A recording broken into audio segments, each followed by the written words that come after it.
Okay. Okay. We're here. All right. Bye. Jeez, you showed so much. Okay. What time did I get here? 3. Like 3:15? 3:15. Okay. That's not bad. It's, Like an hour and 45 minutes of tech setup. Okay. Let me. Okay, give it a good little flip. Recording? We're everywhere. We're here. We're live. Yeah, this won't have audio. This has the audio. audio. In a live studio audience in And Burbank, California.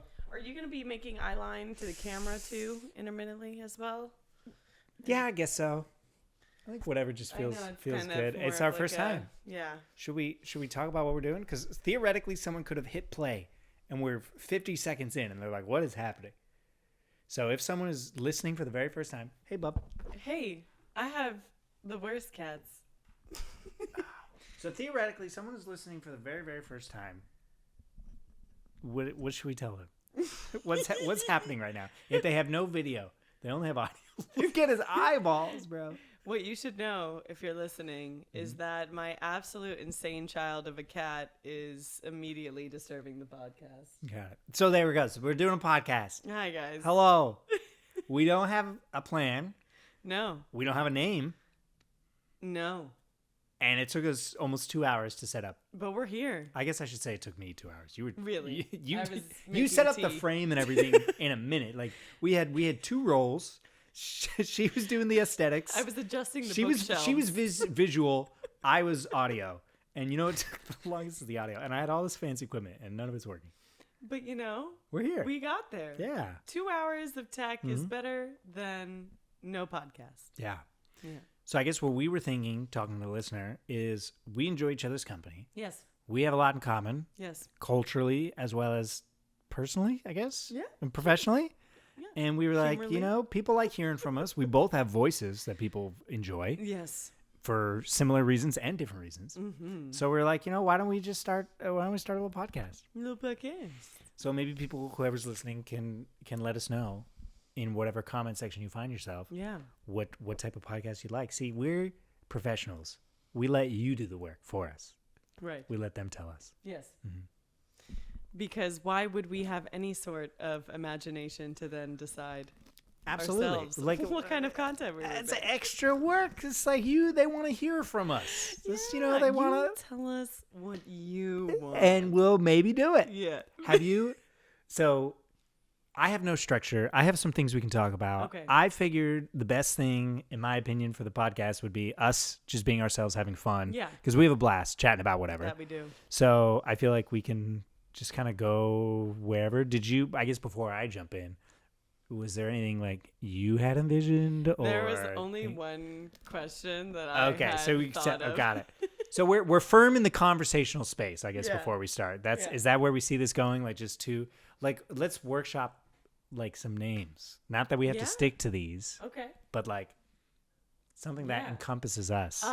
And what we're trying to do, we're just trying to talk, right? Right. You're not secretly thinking that this is like going to be like a self-help No. or like I mean, if an that comes educational. up, then sure, we'll inspire people. Sure. But Yeah, very easy.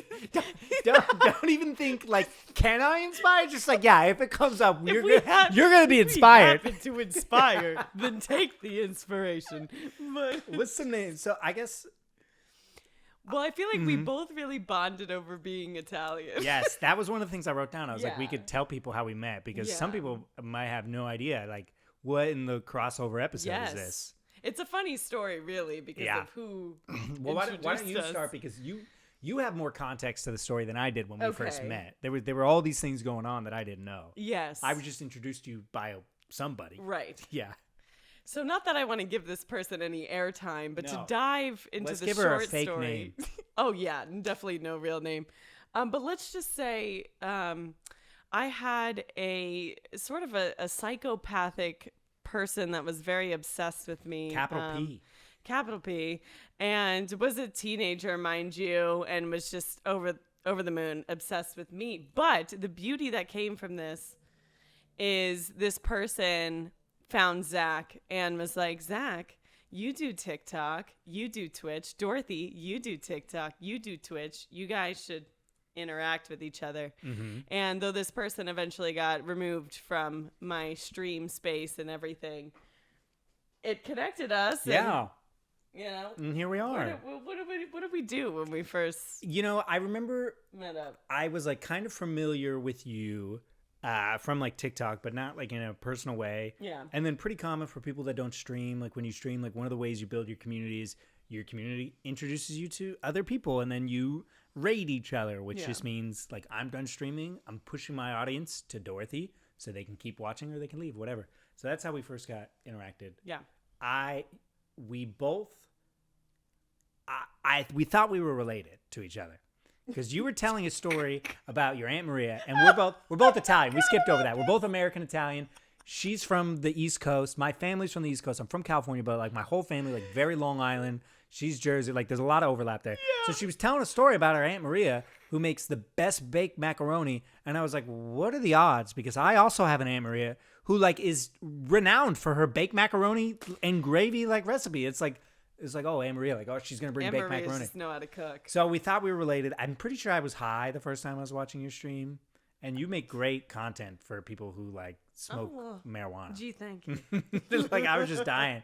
And then I guess we just started rating each other. And then you just out of the blue, like, we hadn't talked that much, but you just invited me to go to the Van Gogh thing. That was the first That was the first time we hung out, like, in person. That's so funny. How long ago was this I don't know now? why. This must have been years at this point. It's been years for sure. 3 years, you think? It's something like that. Right? Well, I'm glad we both don't know. I have no idea. Okay. Well, we've been friends for years now at this point. I don't know why. So I did that Van Gogh interactive thing that was going around, and I wanted to go to it, and for some reason, I'm still listening. yeah. For some reason in my head, I'm like, there's nobody else in my life that would enjoy this Van Gogh thing. But for some reason, broke artists that would enjoy a crazy broke artist who's mentally unstable like Van Gogh. Who would enjoy something like that? For some reason, this stranger I had literally never met that I knew on the internet, I was like, I don't think we'd even DM'd at all. We hadn't really I think talked that was maybe the first time, yeah. Yeah, and I just messaged him out of the blue, and I was like, I feel like you would enjoy this with me. And it just so happens that Van Gogh is my favorite painter. I mean, he's very popular now, not to play the hipster card, okay?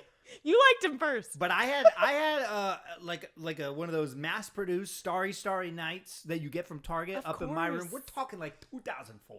I also did too. Did hanging you? above my bed. I broke mine, and then I never bothered to one.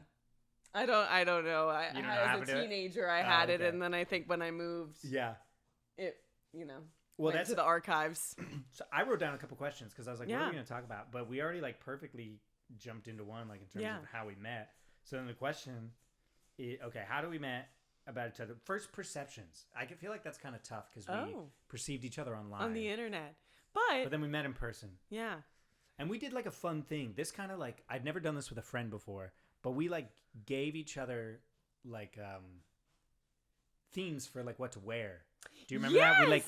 We were like thinking about dressing up to this Van Gogh thing. Yeah. And we gave each other like a word, and then I think like either some photos or a vibe or something. How did that even come into conversation? I don't even know. Such a random thing to do with somebody you've never met. I feel like I would just made a joke, and I was like, "You're gonna be dressed to the nines. Like, should we just like do it or something?" And you were like, "Yeah." I was like, "Let's pick each." I don't know. Yeah. Do you remember the words we chose for each other? No, I feel like mine for you was like something like iridescent, or it was something in that category. It was something like that for sure. Yeah. I think I went to Google. Did you give me timeless? Oh, I definitely Googled like that too. Classic or timeless, classic, something like that. And I showed up looking like a waiter. I was like, this is classic. I was like in a white shirt, a vest, a tie, and like black. And I was like, I'm gonna get mistaken for like staff. The staff serving the drinks that Van Gogh. I don't know why I remember this so much. I think you were wearing like an orange dress and maybe like some like faux fur or something. It was like an orange and gray. It looked like a fruit roll up. I could not tell you what I was wearing. I have Do you no still idea. have it or no? I don't even. It was it like a two-piece? It might have been a two-piece. Did I wear that? Yeah, and it was like orange and red and like tiger striped kind of. Tiger striped. Or like it just had like patterns, some type of like texture. Did we take any photos together that day? I don't think we took photos of each other. We did. At when we went to the Sunset and Vinyl. So we went to the Van Gogh thing. It was a total letdown. Yeah, that was not. Save your money. And then we went to that restaurant in Hollywood. I think it's called Wooden Vine or something like that. Oh Yeah, and we shared a bunch of This was all the stuff. first day? Yeah, we Wow. had like a full on like We had a little whole date. evening We hanging like went to out. the museum and then we got dinner in the movie and got drinks. Yeah. And that like solidified our friendship because I was like, you are like so Italian. And like you're tossing them back. You were also drinking like my mom's favorite drink. Lemon drop martinis. And I said to Dorothy, and I saw something like dye in her eyes, and I was like, I said the wrong thing, but I was like, oh, you remind me a lot of my mother. And I didn't know at the time that you had been cursed of like men saying that to you. And so I just saw like something dye and the walls go up, and I was like, I think I just lost a friend. I'll have you know, multiple times throughout our friendship, Zach has been like, you and my mom would just be best friends. She always asks about you too. Like she loves you. She loves your content.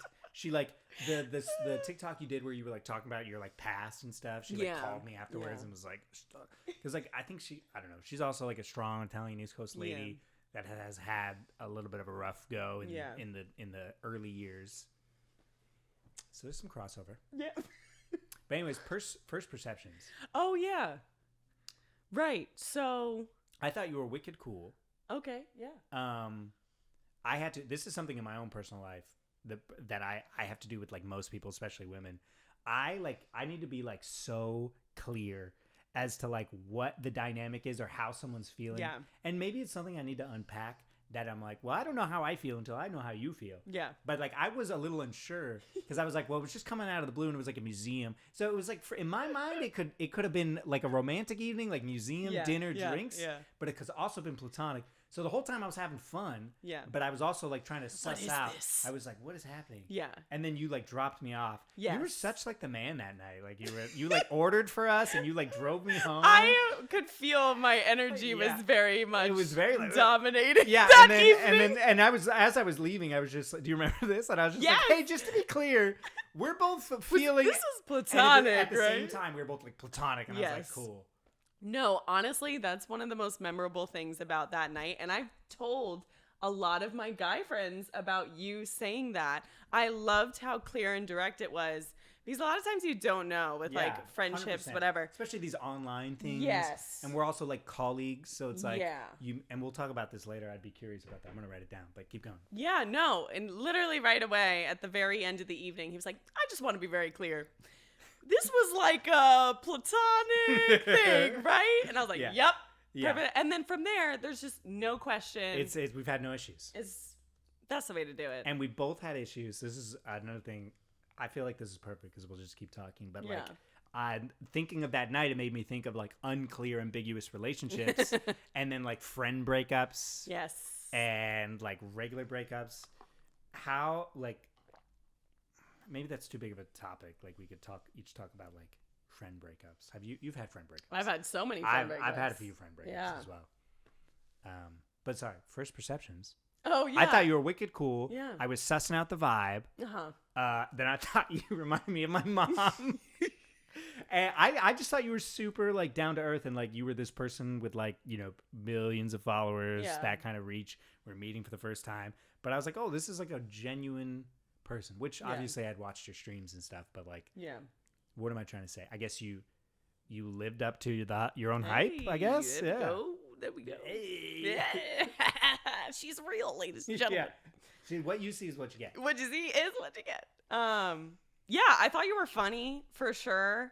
And just like enjoyable to be around. I felt like we had like a really good something I love is when you can like just banter with somebody. Yeah, we got good banter. Yeah, and we can never shut up when we're around each other. Like even whenever I feel like we go to any event or any party, we're always in the corner like yeah, it got to a point where I had I guess like a friend potential romance kind of thing, and we were all hanging out, and I guess this person that was like a friend of mine. Long story, as you know. But they were like, is something going on between Dorothy and you? And I was like, no, we're just buds. Yeah. We're cut from the same fabric. Cut from the same. It literally feels like you were watching Sopranos family. when I walked in. Yes, I was. You really were. You're like, how can it be more Sopranos. stereotypical? Like if there was a cannoli baking right now, like that's the only way. I would, funny you say that because we thought we were going to be hosting this podcast at his place. We both thought we were going to be at each other's house. Yes, he thought he was going to be here. I thought I was going to be there. Whatever. So I text him like, "You want me to bring anything?" And no matter what you said, I was like, "I might bake him something to bring for the podcast." You're like, "Well, we're doing it at your place." I'm like, "Well, maybe I won't then. Maybe I won't Maybe bake. we'll I switch should have baked some cookies to just have It could be a little segment. Like, what did Dorothy bake today? baking with Dorothy." Yeah. Yeah. Good stuff. Yeah. Okay. Yeah, but I thought, I love a good banter with somebody. And I honestly felt, which is very unusual for me, just from watching your streams, I was like, I feel like we would get along. Because inviting you to go to the museum is something I literally never do with anyone honestly, ever. I was surprised I said yes. Like, first time meeting, like, that's a lot of time. Yeah. You know what I mean? Like, I like low Commit to stakes. Like, for when I was like in like a serial dating phase, it was like always coffee. I was like, I can't commit to for someone I've never met. I can't commit to being around you for 2+ hours. Yeah. But I mean, we probably hung out for like 8 hours that night. We met up in the afternoon. We met up in like the late afternoon. Yeah. And we didn't close out the bar, but I don't think I got home until like 1 or so. We were there pretty late. Yeah, I was impressed. That's when I knew that she had like East Coast genes, because like you were knocking back those lemon drops. And I was even like, "Hey, you get to drive?" And you were like walking perfectly straight in heels, and there was not 1% of me that made me think that alcohol even affected you. And I was like, "Oh yeah, not to bring up my mother again, but like she, like when she wants to, like she doesn't drink often, but when she wants to, like that's where I get it." Lemon lemon teas, they're just the best. Which is also brings me to another thing that you always do. Every single time we hang out, you did this for like 3 consecutive times we hung out. You would get in my car and you'd be like, "Is this a new car?" I don't know why. Is this a different car? I'm like, it's the same. And it's like such an old, memorable car. Yes. I'm like, wow, this is nice. I have a sticker that says "I heart my chihuahuas" on the side of a car. I don't even have chihuahuas. No, like that sticker really. And I'm carried like, you with really, you don't recognize but the same car. You, like at one point, it like got bedazzled. I don't think it was on like, the inside. Yeah, that's what I'm saying. I did bedazzle my interior. I'm not an observant man. I can't. You hear that, ladies? Yeah. Are you looking for somebody who struggles to remember most things in his life? He'll notice your new haircut every day. Every day. No, I am good about that. I was just hanging out. I guess this will bring it back, but I was doing one of those like internet colleague meetup for the first time kind of thing. And you know, we were like discussing like maybe working together, this kind of stuff. Yeah.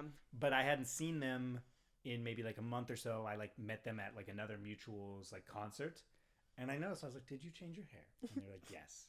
And I was like, "Cool. Thank you so much for noticing." Yeah, I'm good with hair. So that's about it. I will notice hair change. But you'll have a new car every time. Every time.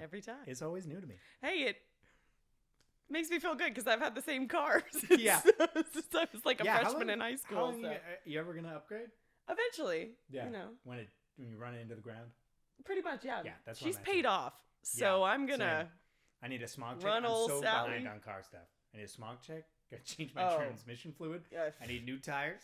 I bet my engine has been leaking for like 2 years. Yeah, what are we gonna do? What are you gonna do? Yeah, car stuff. I'm not a car guy. What are you a guy of? You know how like everybody's a thing. Like you're like everybody's got like their own need. Like I'm not a car guy. I guess like I guess maybe I'm like a little bit of a tech guy. Okay. Maybe? I'm a book guy. I'm a book guy. We're cat guys. We're definitely cat guys. Cat guys. Yeah. I'm a coffee guy. Coffee guy. All right. I wouldn't call myself like a coffee connoisseur. Yeah, though. I would call you a coffee guy. Yeah. Like you don't grind your own beans, and that's pretty starter level. I did get a grinder. Coffee. Okay. But I just couldn't be. Maybe bothered. we'll get sponsored by Grinder. I don't know that they want to sponsor this. You know, we both. Happy Pride. Yeah, happy Pride, guys. Happy Grinder Pride. Happy Pride. I feel like I was trying to loop it back. So the whole like meeting up with people for the first time. So obviously we work online. You make colleagues. I try to think of it like, like if I was working with someone in an office, or if we like had the same job, like it would not be out of the realm of possibilities to go get like a professional lunch. Yeah. So that's usually how I like try to approach it. but it sometimes can be a little weird because you like don't quite know. Like, did I ever tell you the one time that like another influencer like asked me out for like lunch? Yeah. And then like at the end they were like, "Is this a date?" Did I tell you about this? Oh, And I was like, "I don't know. You asked me. We're just getting lunch." So do you have any like experiences or thoughts and feelings just on like that, or has it always just been like, yeah, I invited a friend to a museum and it was totally fine? Yeah, no, I usually always do that. Like, let's meet for coffee. Yes. Coffee's such a safe escape route. Well, I have to imagine every person like immediately falls in love with you, so you probably have to put in extra effort. Like me, I could be like, yeah, we're gonna meet for drinks and like whatever, but you, it's like come on. Well, usually never. Okay, so obviously in the dating world, I never do drinks for the first couple dates ever. I think that's smart. Because it makes you like people that you would not usually like. Yes. Yeah. I'm writing that down. I feel like this whole time is just going to be me writing down notes that we'll get to. But coffee, I wouldn't do coffee first dates if it's a date, but if I'm just trying to meet somebody and like meet somebody that's in the same industry, that's usually what I always do. I've done it with several other influencers that I've met, whatever. But I don't know. I literally just we had chatted and we had rated each other and we had spent hours, I think, in each other's drinks, like collectively. For sure. I felt like I knew you. Yeah, I fucking died. It's like we're gonna go through and edit this and then just be like, why is it so loud? They were gonna listen back to like, ear's bleeding. I keep looking. Yeah, I know. Like, oh, Don't look at it. Don't look at it. We have our setup right now. We can see ourselves because we're narcissists. Of course, we got to see that. When you do your self-tape auditions, are you able to see yourself while you do it? Or no? I started turning it away. Turning it away? Okay. Yeah.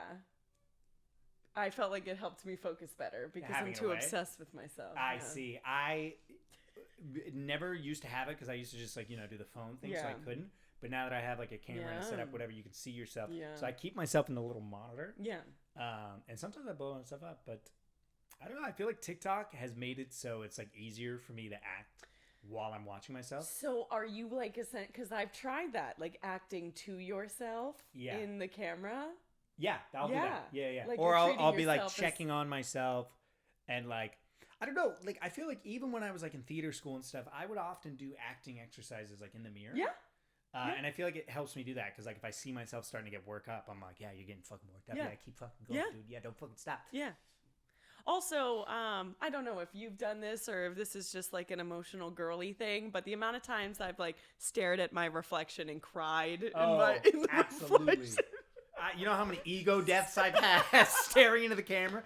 It's like I think the other night. Because I'm a recreational cannabis user in the legal state of California. That's right. That's actually all hypothetical. I've never done drugs in my life. Never. I'm totally healthy. Yeah. I definitely go to the doctor all the time. All the time. Daily checkups. So theoretically speaking, if I was consuming marijuana, there may or may not have been experiences where I'm like staring in the into the mirror. Yeah. And like I swear that's a different fucking guy. I'm like, you're not me, and then you like go to leave but you didn't realize that your head turned and you saw their head turn. You're like, I fucking caught you. Did you ever used to do that with your toys growing up? Like I used to plead with my toys like, I know you're alive, like just talk with me. Or were you like mentally stable? We did watch Toy Story. I imagine you watched Toy Story. I mean, in my head, it wasn't a question of them being alive. They just were. That's what I'm saying. Yeah. But I was like, I was trying to blackmail them into like talking to me. I'd be like, dude, I'm not like a fucking normie like my parents. Okay? Like I won't tell anyone. Like our secret. It'll just be you and me. Are we insane? Yeah. Or is this normal? Tune in next week. Do you have anything like that? Like, I feel like I see TikToks about this where it's like. There's like several different shades, but it's all under the umbrella of like feeling like people are watching you. So I feel like I see one where it's like me putting on a performance to the 5 hidden people that I know are always watching me. Or for me, when I was growing up, it was like there was like always like a clown just like slightly out of sight I knew. Or like, do you have a fear of clowns? When I was younger, yeah. Okay, but is it because of that? I don't know. It could be. I feel like I just like felt like I had to be afraid of something, honestly, and I picked clowns. Oh. And I didn't have like a true fear. Okay. But I feel like I then made it become true. Interesting. Do you ever think about that? Like the power of words and like the things we tell ourselves? All the time. Yeah, really. like I feel like I, with anxiety specifically, like growing up, I would have never said that I struggled with like my mental health. And I think it's common to like get into your like adulthood and then start looking at things Yeah, differently. reflect. But then I was like, man, maybe I got anxiety. So now for years I've been telling people I have anxiety, and I was like, well, if I didn't have it, I definitely I made do myself. now. I do fucking have it now. What is some maybe like a positive or a negative thing that you feel like you spoke into existence? Oh. I would say a very positive thing would be my whole Garnier collaboration, because I remember I was just telling someone that the other day. Oh, the influencer people that I met up, we were like talking about marketing. Oh, and nice. I was like, oh, a really good organic way. And I talked about you. Yeah, because before I did this collaboration, I would literally say to my stream all the time, they're going to work with me. Yeah. Like, I would say it incessantly, and then, yeah. What about A negative thing? Mine is I feel like I have given myself anxiety and ADHD, which I know that's not how it works, but also... It's so common, though, I feel like, especially on TikTok, everybody all is my self-diagnosing ads now themselves. are like, get help with your ADHD. Yeah. And I'm like, who said? Who said? You sure? It's like any relatable video, and you look at the hashtags, and it's like autism, ADHD. Yeah. I'm like, oh. Your parents never loved you. It's like, what? Not saying you're autistic if your parents never loved you. But if you're listening right now and you're autistic and your parents never loved you, I'm sorry if we love you. Probably. We're canceled already. Oh, we're 26 minutes in. That's how long it took to make 26 minutes to get canceled. Yeah. What was the question? Negative things you spoke into existence. Oh, yeah. I mean, lately, I can't think of something currently, but I feel like, honestly, growing up, just thinking that everyone hated me, and then in turn, you isolate yourself because you believe everyone hates you. Yeah. And And then, because nobody's around you, you validate that you're confirming to yourself, yeah, everybody hates me. Yeah. You know? And in fact, They do. In fact, they still do. So matter of fact. You know, they were probably just bitter haters. Do you ever think back in your life on your haters? Or like, I think my thing, and realizing this about myself, like kind of opened some doors, but like, I don't know how to say this in a way that doesn't seem mean. I'm talking about myself, but I promise I'm not being mean. But I realized that I am, yeah, okay. I realized I am like self-absorbed. Okay. But not in like a way where it's like I need to make things about me. Okay. But I realized that like, and maybe it's a Leo thing, or maybe a lot of people feel this way. Okay. But I got it from like an astrology thing, and I was like, oh, okay. Okay. But I realized that whenever something happens in life, or I'm talking with someone, my first instinct is to like internalize it and see like how I would react or how I would feel. Like I am always looking at the world through the lens of myself. Yeah. Which I think it can be like a powerful tool, like helping you connect with other people, but it can also like stunt you. Yeah. Because it's like, well, you're only going to understand your own perspective. Like you're never able to like pull yourself out of your own shoes. But that kind of helped me because it made me realize like, oh, a lot of times when I'm communicating, my whole intent is to just understand it for myself in my own body. From your own personal level. And sometimes that's not like helpful, like depending on like what the other person needs or like, yeah. A sort of unrelated but kind of correlated note, have you ever, as an actor, because I've done this so many times, been going through something really rough in your life, and then you're like sobbing or whatever, experiencing whatever emotion, real rage, and you think to yourself, oh, take note of how this feels. Oh, yeah. You can use this. Totally. You can use this. What does this feel like? What does this feel like for when you're in an acting moment? I feel like people talk about that as like a tale of caution, or like what's the phrase where it's like the second you start perceiving like the benefit of an interaction, or like for me it's always like, oh, this will be a great story later. The second you like take yourself out, like you're no longer present in your feelings. Yes. And I once had like a romantic partner say that to me, where they were like, do you really feel your feelings, or are you just like always doing acting exercises for it? And I was like, they're like, do you ever just like sit in it? And I'm like, yeah, every fucking day. And they're like, without like then thinking about like the overall story or like how to like fabricate this again. And I was like, yeah. Not to get deep here, but honestly, once you start to dive into self-awareness in general, I feel like the moment I feel any sort of emotion that isn't like neutral or positive, my mind is immediately like, okay, so why are you feeling this way? Oh, yeah. And what can we do to make yourself feel better? It's just like, Or you could just like sit with it for a bit. Yeah. You know? Just like what do they say? Like being an observer of your thoughts. Yeah. Just being, oh, okay. Like, Yeah. I feel like sometimes our whole TikTok feed is going to be like all over the place now because they're like listening to us. But I feel like those, I call them like millionaire mindset people. Yes. Like those people that are selling a course and Yeah. they're like, you just need to get up at 4:30 a.m. and freaking do this and just have generational wealth and then it's all fine. But I feel like that's like a big thing that they talk about. And it's like, obviously some of the stuff they talk about is like good and stuff, whatever. But like being an observer and being like, yeah, like you are not your emotions. Yeah. How did we even get here? I don't know. So back to names. Maybe that's a good podcast name. How did we even get here?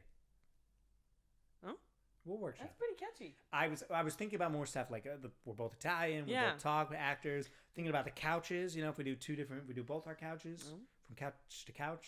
But then maybe that's like a little too like. I feel like you're better porny. with like pop.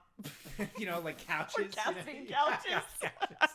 It's like nobody's mind was there except for mine. Yeah, I don't know about yours from couch were, to you couch, dirty now that you fucking pervert. Hey, tune in next week where Zach also calls you a dirty pervert and maybe you're autistic. I don't know, man. What are you struggling with? You tell it. Tweet us. So we're gonna need a handle. So we got to think about this. Yeah.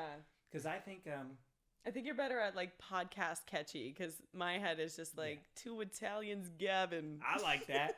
Two Italians gabbing. But Gabbing. I will specify for those listening, we're Italian Americans. Americans. I Italian lived Americans. with an Italian, first generation Italian man. We're not the same. We're very, very different. It is a different culture. Yeah. And if you're Italian right now and you're upset, chill out. Okay? It's all right. We're American. It's all right. Chill out. So there may be people listening that are like, I can't imagine there are people listening, but that are not familiar with you and only familiar with me. But there's got to be people familiar with you and not with me. So should now that we're 32 minutes in, should we introduce ourselves? Sure. 30 minutes later. Now that you've been with us for 30 minutes, this is who we are. The best podcast don't get started for at least 45 minutes. Also, if you hear miscellaneous noises in the background, that is my cats. We are cat people.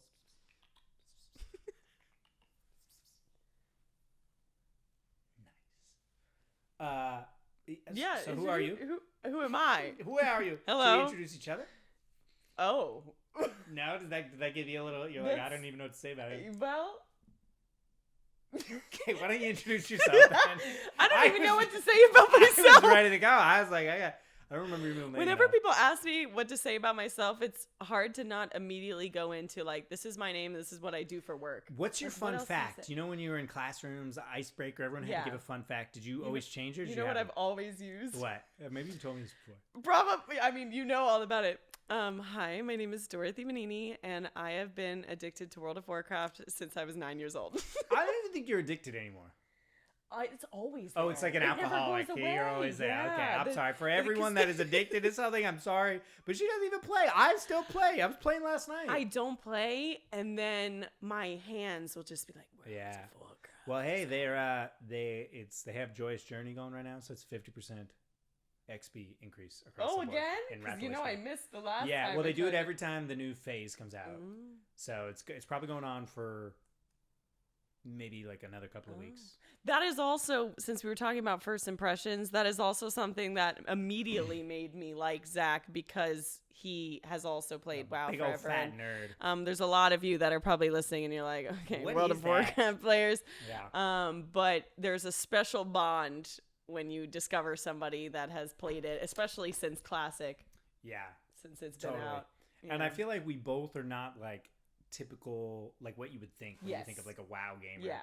Well, so when we were growing up, so we're millennials. We're on the younger side of millennials, Yeah, I guess. Z-lennials, they We're call us. Z-lennials, because I'm 90. Well, I guess, should we not dox the year we were born? Do you we, care? We I will don't never care. say our age. We're actors. I'm not that we give person. age ranges. Yeah, that's true. That's what they tell us to do. Yeah, I realize because people sometimes will ask you your age, and it's Yeah. like your agent or manager will be like, "Well, don't tell," or just tell them like whatever age the Yeah. character is.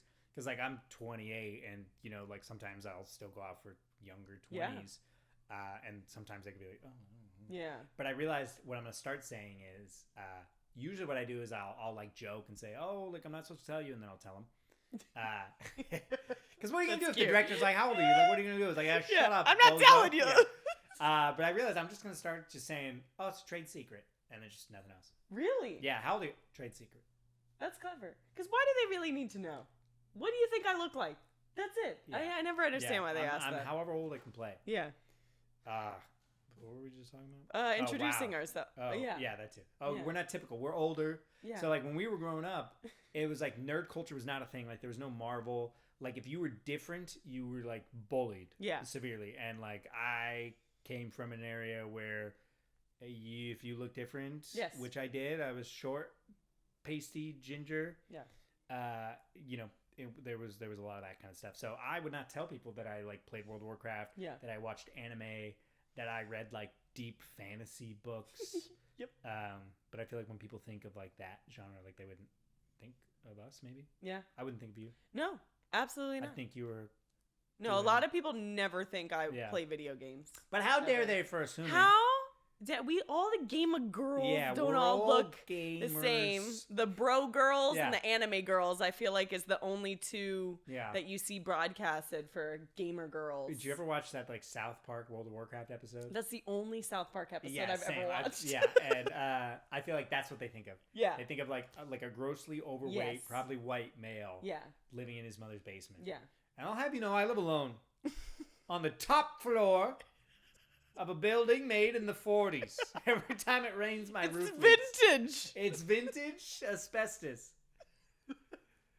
So we'll think of a name. Maybe people can help us with that. Well, we're going to have to think of it before we post this because we're going to need to come up with a handle. Yeah. It's got to be all the things. Yeah.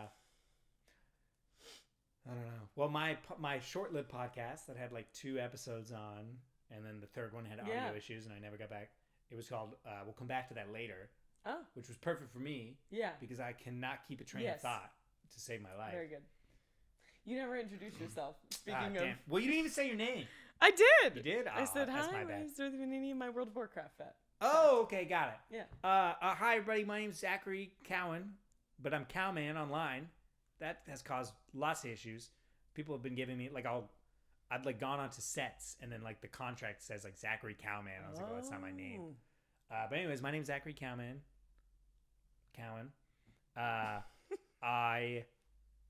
Fun fact. My fun fact I would always say is that I can move my ears. I always say that too. Wait. Can people see? Do we need to move closer? But I realize I'm not only moving my ears, I'm moving like my whole like scalp. I don't know, but that's always like when people ask for like cool things you can do. That's my only special party trick. Another thing we got in common. There you go. So I guess that's me. We're actors / content creators. Yes.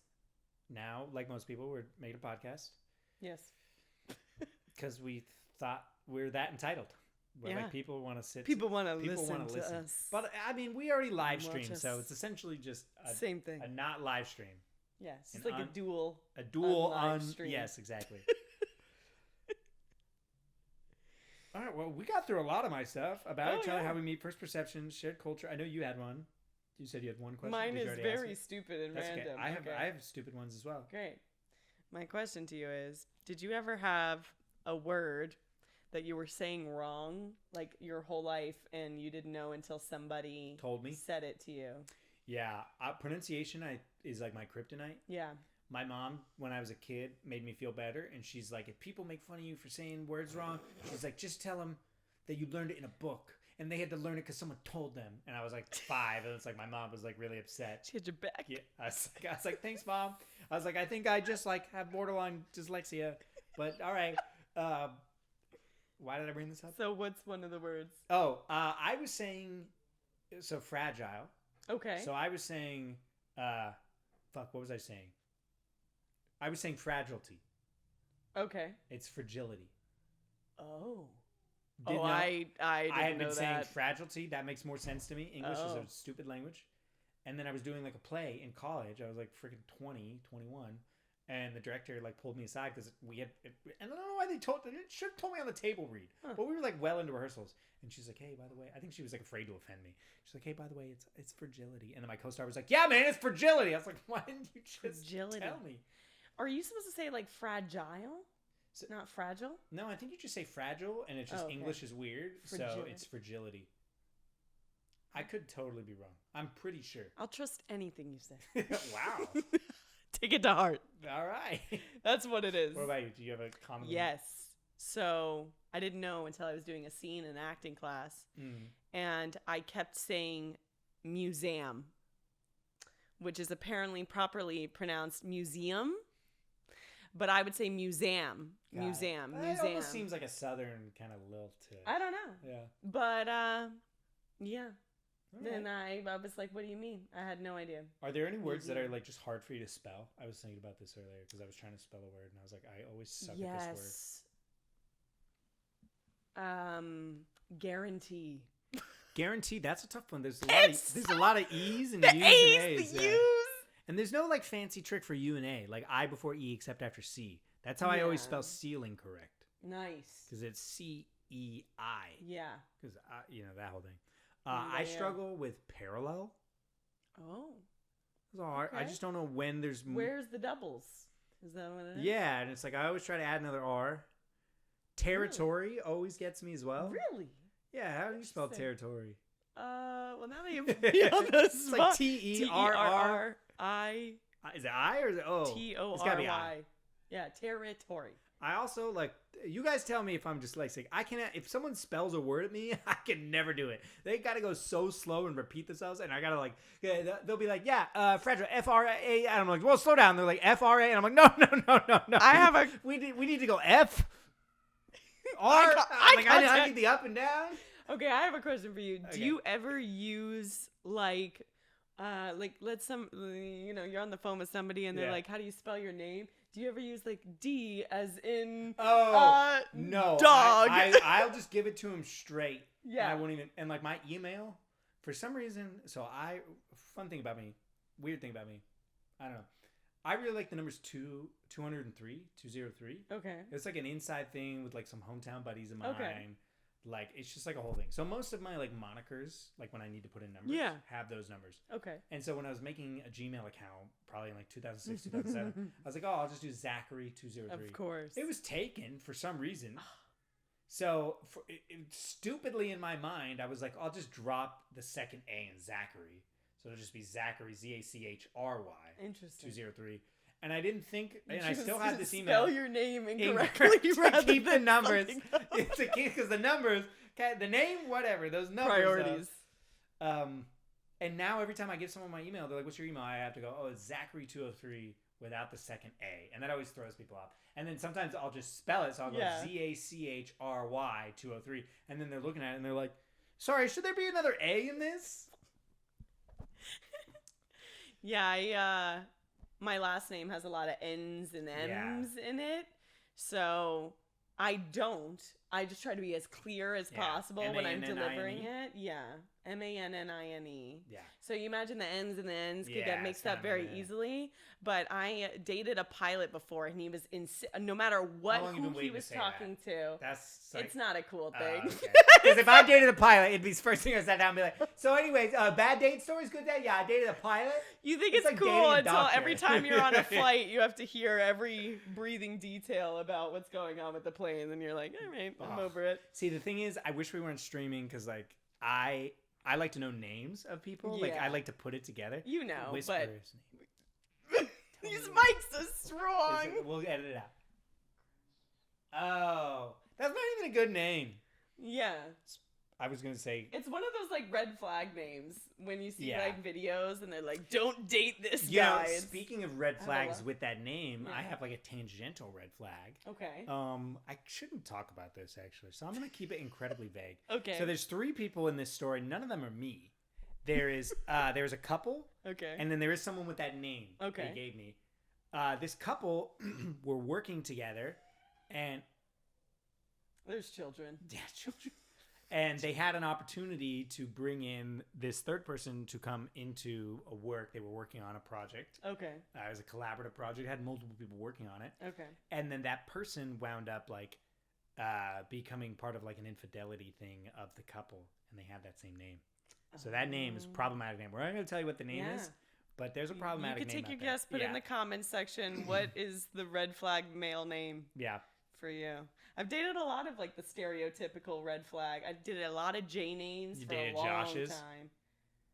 No Joshes, actually. Oh. But just a lot of J names Got it. for a while. Why do you think J names? Do you think there are just a lot of J names, so statistically there was a higher chance of them being shitty, I think or do you they're think there's just something in the water? Yeah. Like you, because my brother's a Jason. I have a cousin named Jason. He's a great guy. Yeah, he's had Jasons no issues. are safe. Like he's been with his like fiance now for like a while. Yeah. And he was like a straight laced guy. Like Yeah. he didn't like break any rules growing up. No, my cousin Jason is All right. actually Well, one of the better if you're listening out there and your name is Jason, you're You're a okay. good one. You're all right. Yeah, you pass. But all you other J names. How do you feel about?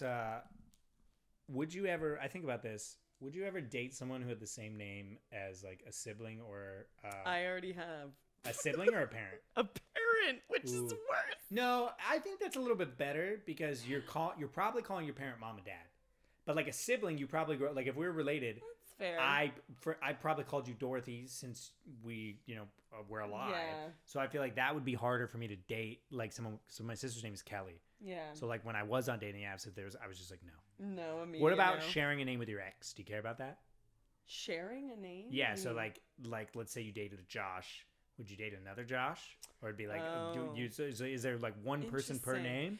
I would say it depends on the ex. Like there That's is fair. one that I actually swore off for good, and it's actually the same one that is the name of my father. Oh. Because I noticed a pattern that these men with this name Yeah. tend to always like me, and they're always the worst. So I just swore off the name. If you approach me with that name, I will not date you. But as far Fair. as the other ones, I'm still mostly open to it, although I will be hesitant. That's fair. I don't date. I think now I'm a little bit more open. If I were dating, which I'm not. Wish we wouldn't talk about that on this episode. But that's. I'm very happy. No, now I'm just doing a bit. Anyways, now I think I would be okay with. No, I can't. I'm sorry. My sister No? just has such a specific name. I can't date a Yeah. Kelly. But I think I'm okay with sharing exes' names. But why would like maybe like I don't know 6 or 7 years ago wouldn't do it. I'd be like, oh, I already dated a Sarah. Sorry, can't do it. Yeah.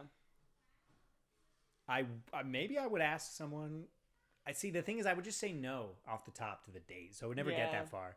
But like, let's say there's a situation where it's like a blind date and you like are Yeah. already vibing. I'd probably ask if they had a middle name. Would that be rude if I like But we were what starting about to date the fact that like, and I was like, hey, sorry, you have the same name as my sister. Can I call you something else? do you call though the person you're dating? Do you usually call them by their name, or do you tend Yeah. to give them pet names? Both. But I still Okay. use their name Yeah. pretty frequently. I also like using people's names. Yeah. Yeah, I don't know You why. got like a thing. It's for just that? fun. Yeah, I Yeah. guess so. All right. I mean, I generally do too, Yeah. but I tend to do a lot of pet names for the person. Pet that I'm names. dating. What are some of your?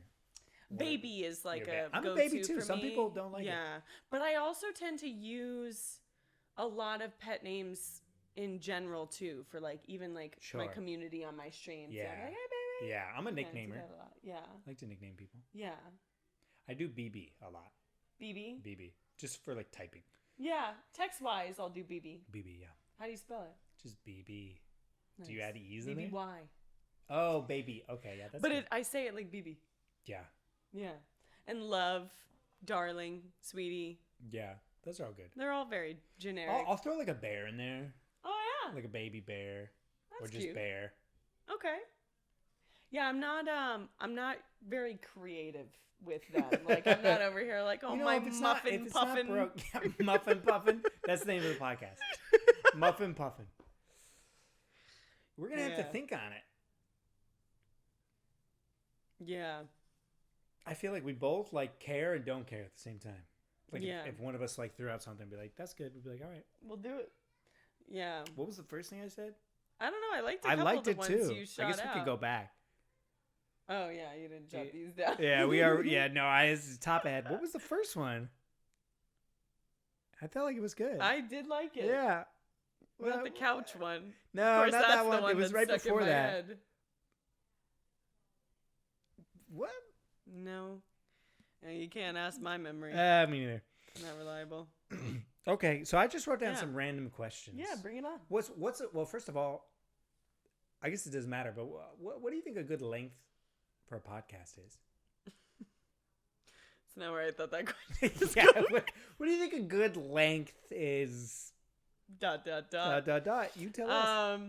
For a podcast, I Yeah. guess it depends on the content typically, but for Yeah, I feel like since us we're rambling, I feel like it could go either way. Like we could do an hour. yeah. I don't know. I'm weird, so I like long things. Yeah. Like I read like multiple part series books. Yeah. Like most of the podcasts I listen to, like I feel like 2 hours is. Oh, like, really? I feel like they're like between 2 and 3. Really? Are they Yeah. conversational podcasts? Yeah, or like comedy, Interesting. improv based. But I feel like a lot of them are shorter. Like I was listening to Markiplier's podcast. Yeah. I feel like that's like an hour and a half. Yeah. Maybe I that's listen to a lot of hour-long ones. Hour long. But they're all self-development podcasts Yeah, that's that are true. I mean, a we're bit more like, I'm interviewing somebody Yeah, for we're an already hour. almost there. We're at 50 Yeah. minutes. We can gabble. We know that. Well, just gabble. Wait, was it something with gabbling? That was the one I said. 2 Italians gabbling. Two or something. Italians gabbling. But I don't know. Saying we're Italian, we have to be. Well, that was 2 Italian Americans. Yeah, a lot. two Italians gabbling would be TIG. We'd be TIGs. How do you feel about that? TIGs. You got to be thinking about acronyms at the same time. That's fair. We'll go back. Okay, here's the random question I wrote Yeah. down. Can men and women be friends? Yeah. I guess that's We're a prime example. friends. Hello. Well, then are there any stipulations in your mind, or is it just men and Yeah. women can be friends? Period. Yes. So I think, which is why I said what you did the first time we ever hung out is so setting expectations. important. Like Yeah. being so clear right away. And I think it only works when both people are very clear about what the Yeah. intentions are Yeah. with the right away, and it Yeah. stays that way. And they want the same thing. Yes. Yeah. Because I don't know what I would have done if we were in that car and I was like, this was, and you're like, oh, I was hoping to get to know you romantically. Yeah. I don't know what I would have done. Right. Because I honestly, this is one of the only friendships I've had with a guy in my entire life where at some point he didn't confess his undying love Which for is me. so common. Yes. And I think it's a common experience for women because I think men are just not honest with themselves. Like Yeah. that they're like, and I think it is like almost like disrespectful to like, I guess what friendships are. Because it's like, oh, like you don't actually like want to be friends. I want more, like I'm not respecting this boundary. Yeah. And it's just like a gateway to me. Yeah. And I never understood that. I think a lot of times too, men might not even necessarily want to actually like be with you romantically if they just really enjoy your company and being around you and they find you somewhat attractive. They're like, yeah, this could work. Yeah, I think it's a combination of things, and I was thinking about this on the way over because I was thinking about like us setting the expectation. And I was like, oh, what would I have done Yeah. if like Dorothy like actually wanted to date? And I remember we had played Overwatch together.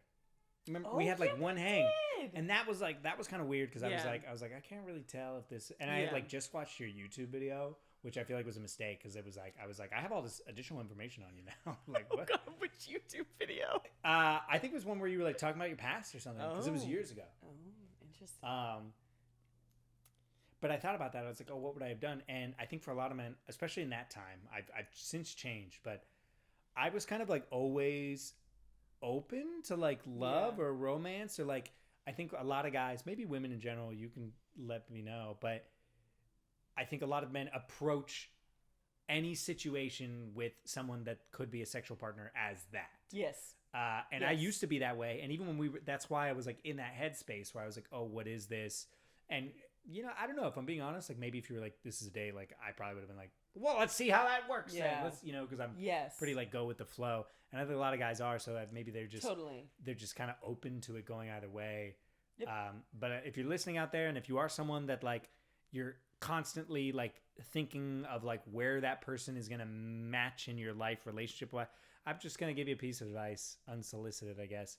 Let go of that.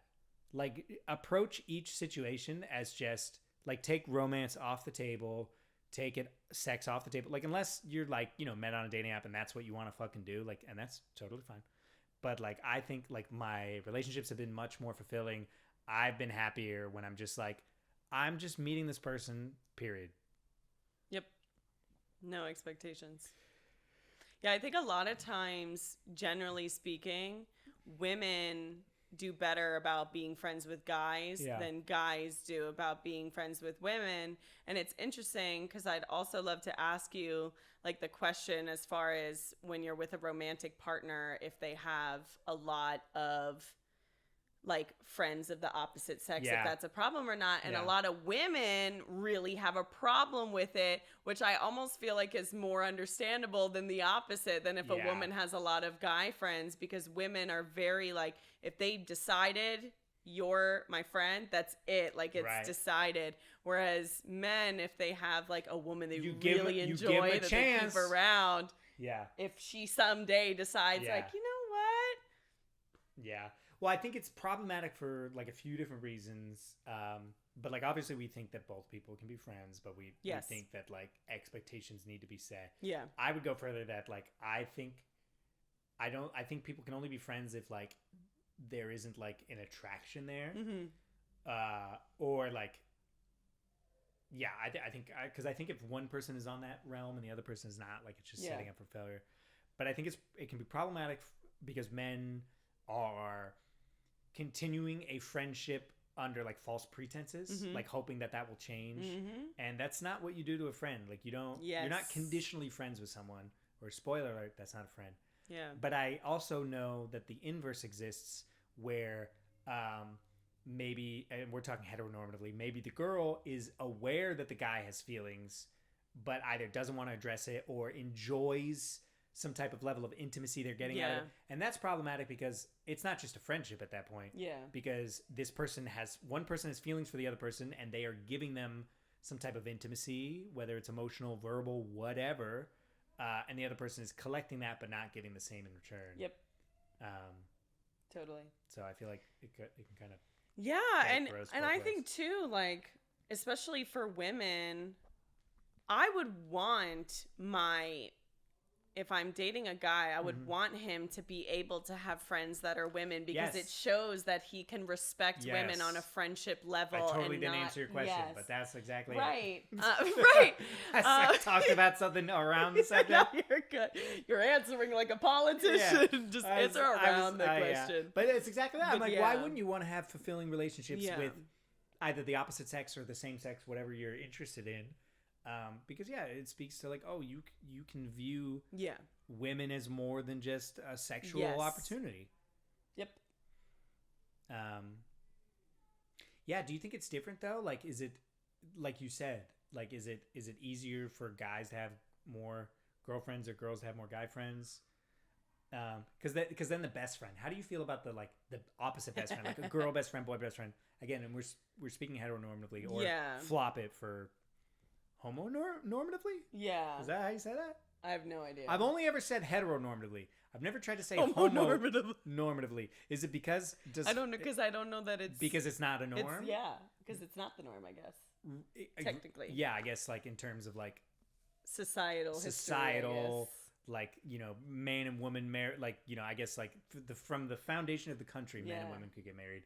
And that the same thing was not the case for same sex. All right, well, you let us know. Is homonormatively a word, and should we start it? Yo, you homos out there, it's Pride Month. It's Pride Month. Perfect time. Now is homonormative.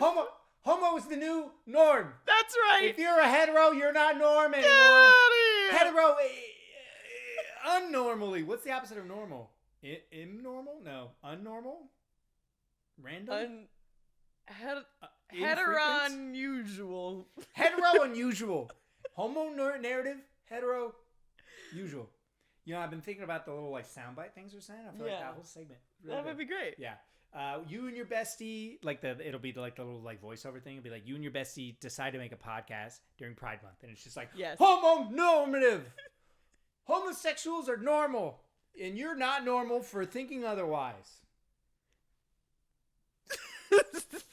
Gay people sponsor us. We don't want straight people sponsoring us. You keep your money, straight people. Gay people give us your money. Should be the opposite. Yeah, straight people give us money, and maybe so we can talk about gay people. Yeah. How did we get here? I don't know. We can cut this out. Would you consider yourself gay in some capacity? Are you part of the community? I would consider myself to be part of the alphabet mafia, yes. Right on. Not me. I'm an ally. I don't really know anymore. I have no interest in sexual acts with a man. I find them very attractive, very pretty. I love to love up on men. I love beefy, strong men. I like the feeling of being surrounded by big, strong men. I think if I was interested in men, I'd want the biggest, strongest man I could get. Yeah. I like that idea. You know, it's funny. But the idea of a pee-pee in my mouth, it's just not for me. People have tried real hard, though. I'll tell you that right now. Because one of the pet names you said you like to use is BB? bear. Oh, bear. Right. Yeah. And bear, I believe, is a term. It's a big man. He's a big guy, for but like he's soft on the inside.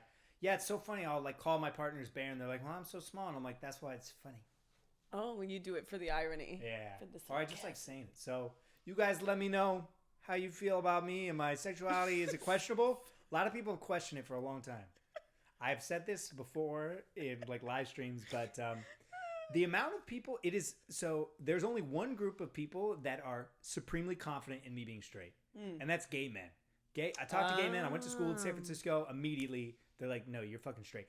Every other group, straight women, straight men, gay women are like, "Are you a little?" Well, I feel like gay men would be the best judge I of think character. so. They know. Yeah, I would they say take one they look would at know me and best. they're like, "Not you, man," and I'm like, "All right." Yeah, I feel like they would know. They would know, but they would have everybody else, the ultimate gaydar. And I mean, I get it. Like I'm theatrical. I study theater. I'm flamboyant. I'm very sensitive. So I understand why people would attribute that with that incorrectly. I'm like, why are those necessarily like homosexual traits? Right. I'm like, those are just so stereotypical. Those are just good traits to have. Yeah.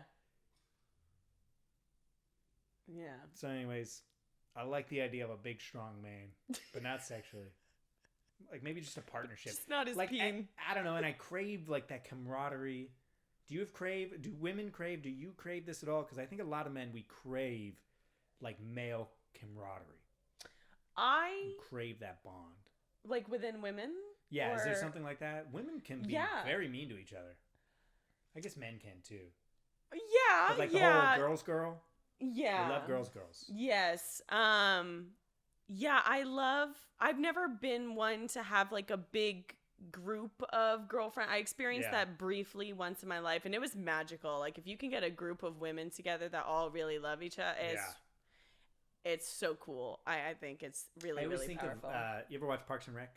No. Oh, I think of Leslie Knope, and she is like a girls girl, supports everybody. Like, and she there's like a Galentine's Day episode, and like just that type of like environment. I'm like, oh man, like I'll never get to experience like being a girl surrounded by like other empowered women, but I do get to experience the opposite side of that.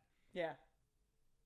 All right. Well, good to know it's ubiquitous across all genders. Yeah. I would just say like the vibe is very different. Sure. You know. Yeah. Where among guys, it's stereotypically it can. Yeah. Yeah. Yeah. Right. Well, I think traditionally. Yeah. Well, so I have a couple of guys. So I, like I said, was a very shy, sensitive boy. Like I have a very close relationship with my mother. So growing up, it was always easier for me to make girlfriends than it was to make guy friends. And I think that's for a variety of reasons. I think men are like not necessarily allowed to show care and affection and be open. And, like a good comparison is men do side-by-side activities. Women will face each other. So like, go to a bar, go to a sports game. You're always shoulder to shoulder. You're not like having to do this. But women don't necessarily do that. Yeah. And, especially growing up in the late 90s, early 2000s, so it was easy for me to connect with women. Yeah. I have a few men in my life that I've known since I was a kid, but it took me almost really a decade to reach that same level of intimacy.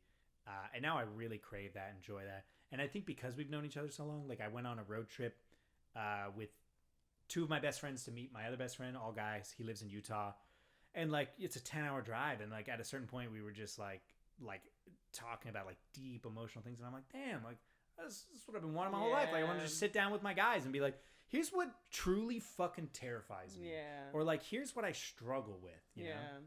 I unfortunately actually don't know that I've really had that with another woman friend because like you, but the opposite. Yeah. I always had Easier a to bunch of connect with guy guys, friends. yeah. Yeah. And I would always have like a ton of guy friends, and I would have like one close girlfriend Right. that was like my best friend. But she was also always a girl that had a bunch of guy friends. She was more of Right. like a bros girl. Right. And so that was more our vibe. And now that I feel like, to be kind of woo-woo with it, I've healed more of my feminine side. I'm trying to Sure. step back from my masculine so much Yeah. because especially being run in a household where my mom very much was like the runner of the house and she Yeah. took care of everything. I took on that energy a lot, and I feel like I've had to learn how to step back from that, still being my very like, Sure. get things done Right. self, but be embracing my feminine side more. And I've been craving that more so lately, having like a girly girl kind of friend that I can have those like deep emotional talks with, because I don't think I've ever really it's tough to find. experienced It really is that. tough to find, and I realize now that I'm older, like how fortunate I am that I just happened to find a couple guys, and I went to like a combined middle school, high school, so we were stuck together for like 7 years. Yeah. And I think for me, I think a shared hobby really helps. So like we're all gamers, so like I feel like I got closer to that group. Kind of after college when I like built my first PC, and then we were gaming together every night. So I think having some type of shared interest at least helps facilitate. For sure. We can find you a girl. Yeah. We have Allie. Yeah, absolutely. I was thinking about Allie as you were talking too. And I absolutely love that. That's my girl. But again, I don't think I've ever had like a close girlfriend that's like a girly girl like me too. Yeah. Where we I never even had a best friend. Yeah. It sounded like you. Well, I realized later that I had best friends, but I never had that ride or die kind of energy. Did you? Yeah. Not sort of. Okay. I have one friend that I'm actually going to his wedding in next week. Oh, that's why I'm watching the Cats. Yeah. Got it. And Let me put that in my calendar. Yeah, sure. Before And our friendship has been very weird in the sense that the night we met, we got in a car accident together. Oh, to talk about like trauma this. bonding. Yeah. And then we were both like heavily depressed, and that was kind of how we Sure. bonded with each other. Yeah, was best being friends are able always to depressed relate. together. Yeah. Yeah. And then like as I moved and everything, it would be the thing where we would just like say hi once a year and whatever. But it's always been somebody that like I knew if I needed somebody to have my back, he would be there. It's like if you're in jail, like who'd you call? Yeah. Yeah, I told you. I think I'd call you if I was in jail. Oh, totally. I just feel like you'd have money, so you'd be able to help me out, and you wouldn't judge me. Oh, 1,000%. And it's like I'm not calling and you live close. I think that's what it is. Yeah, it's funny living out here so many times when it comes to like putting down an emergency number. Whenever things ask for that, I'm like, who the heck? Yeah. Well, you can always put me and be like. That's good to know. Yeah. I mean, sometimes I'll just put my buddy Moist Success all the time. And one time they like contacted him to like confirm, and he like messaged me. He's like, "Thank you for making me your emergency contact." I was like, "Thank you." I love it. A lot of times I put my mother, and I'm like, she's on the other side. Yeah, of the I'm country. like, I don't want to stress out my mom. Yeah, It's that's very true. Like whatever. I'm dying. Like fine, I'll tell her later. She's like, great. What am I gonna do? Yeah, it's like I might be dying, but don't stress out my mother. She's got enough going on. Yeah. I feel like we took a long train of thought. Yeah. Well, we were talking about like best friends and stuff, but how did we even get there? Because I asked, can men and women be friends? Oh yes. So we did it. Yeah. Full circle. We got there. Yeah. I want them to be. I do just too. friends. I think, like we said, both people need to be clear. Both people need to genuinely want to be in the friendship. Like one person can't be hoping that it'll become more, and another person can't be continuing onward if they know that other person. Yes. It's the responsibility of both parties. If you know, you feel more, and that's why I think. Have you ever been the confessor? Probably that not. I liked a friend. No. Have you ever? Because I'm trying to think. I believe that I've had friends where it developed into more. Yeah. But then I always have to come clean. Yeah. Because I realize that I'm not thinking of them as a friend. Yeah. And maybe this is just because I'm like direct or whatever. I'm always ready to just like, I guess, sacrifice the relationship. Like for me, it's like, well, I can't keep these feelings in because that's not me. Yeah. And also like, I'm not then being a good friend. So Yeah. then I always have to like confess. Yeah.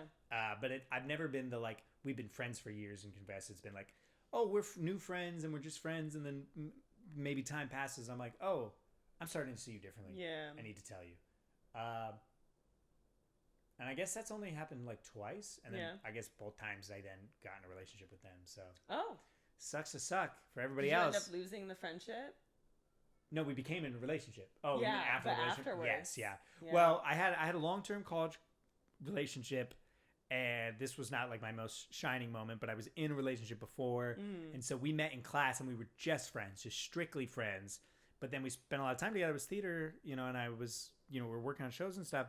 Then I started to develop more, and then the other relationship kind of started to go downhill, and then I was like, I need to move out of this relationship into the other relationship. And I actually don't remember how it started. I think this person invited me to go visit their family, like as a friend, because it was like an easy way to get there. And I think that's kind of like when our relationship blossomed. And then the other one, also not my most shining moment. This was another like serious relationship of mine. We worked together. How else are you gonna meet people? Of course. And they were in a relationship at the time. And so again, we were just friends. It wasn't like one of those ulterior things where it was like we were just friends. But then we started spending more time together, and I was like, oh, I do like this person. Yeah. So then I had to tell them. And again, there was a little bit of a overlap, which should have given me a red flag. Should have been indicative of something. And believe it or not, this person eventually left me. So that's kind of how that works. If someone is willing to leave a relationship for you, they will be willing to leave your relationship for someone else. Yeah. And if someone cheats in the relationship with you, I'm sure there's times that works out, but it's just not a good look. Yeah. Yeah. But I was 22 and in love. No. What are you gonna do? We've been there. Yeah. Yeah. How you feeling? Good. I have more things we could talk about, but we're also an hour and 15 in. What do you think? It's up to you. How you feeling? You feeling fatigued? I'm yourself? full of energy, exuberant. I wish this was. We're so used to having a live chat. I wish we could just ask, but they'd be like, keep going. Yeah, keep going. of course they would. Well, I really do think we need to come up with a name at some point. I really don't remember what I said. I guess we could just go back and check. Well, if we don't remember, maybe that means it wasn't good enough. I just got so caught up on the funnies of the couch thing. It sucked couch, up the couch, memory of the couch other to one. couch. But I did like what you said. I guess we could pause and go back and check. I don't really know. What we'll review it. The other things I got. So we went over. We got internet friends meeting. We talked about each other. Yeah. The other things I have are like a worst drunk experience. Oh, something I think would be fun for us to end every episode with is we both either collectively or individually give advice to the listener, like whatever, maybe related to something we're talking about, maybe something we've been thinking about. But before we sign off, just be like, here's your piece of advice for today. I like that. Friend breakup versus regular. I think I just wrote that like because I guess we could like either talk about friend breakups or like I personally think friend breakups are harder than regular breakups. And I don't know why that is. It's just they're like cringe and tough and like when you have a regular breakup, like you almost feel validated that it's like, all right, this is not a unique experience. Yeah. There are movies about this, poems, shows, all that kind of stuff. I'm okay to feel this way. But when you have a friend breakup, you're just kind of sitting there like, here's this person that I put all this time into and now we're not friends. Yeah. I think how many friend breakups have you had? I didn't know of at least 2.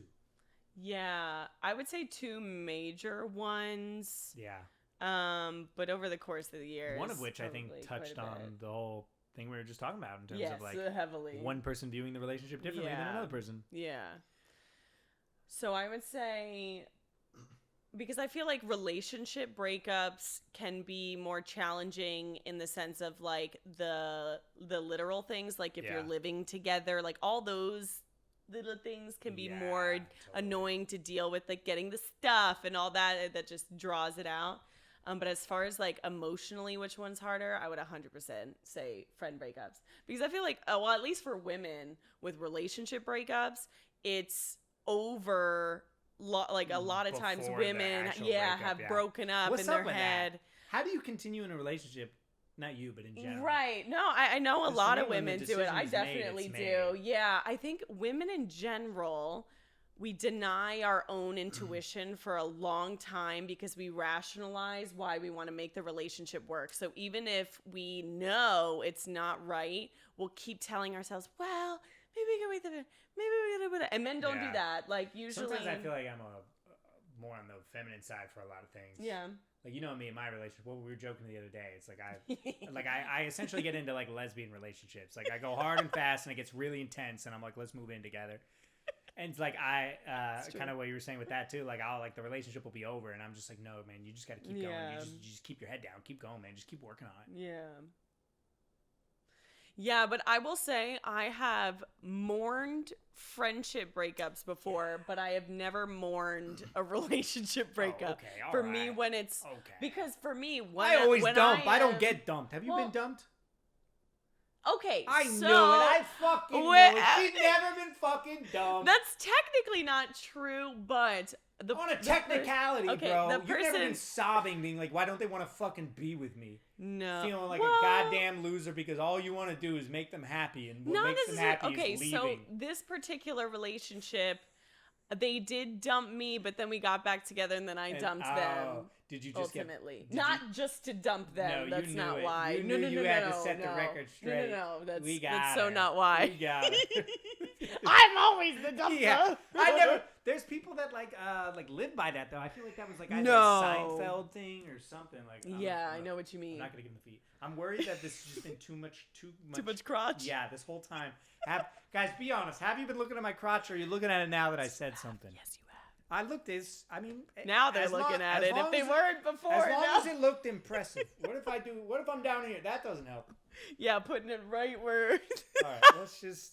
All right, I'm showing up in a skirt. There we go. In a skirt. Next time. Next time. I don't know why. Show the thighs. I don't know why I thought that would help. That would I make think I was things thinking 1,000% Well, I worse. think I was thinking of like a long billowing thing, so that you couldn't. Not couldn't like a little see- mini skirt? Yeah, you couldn't see the bulge. Now I'm thinking about it.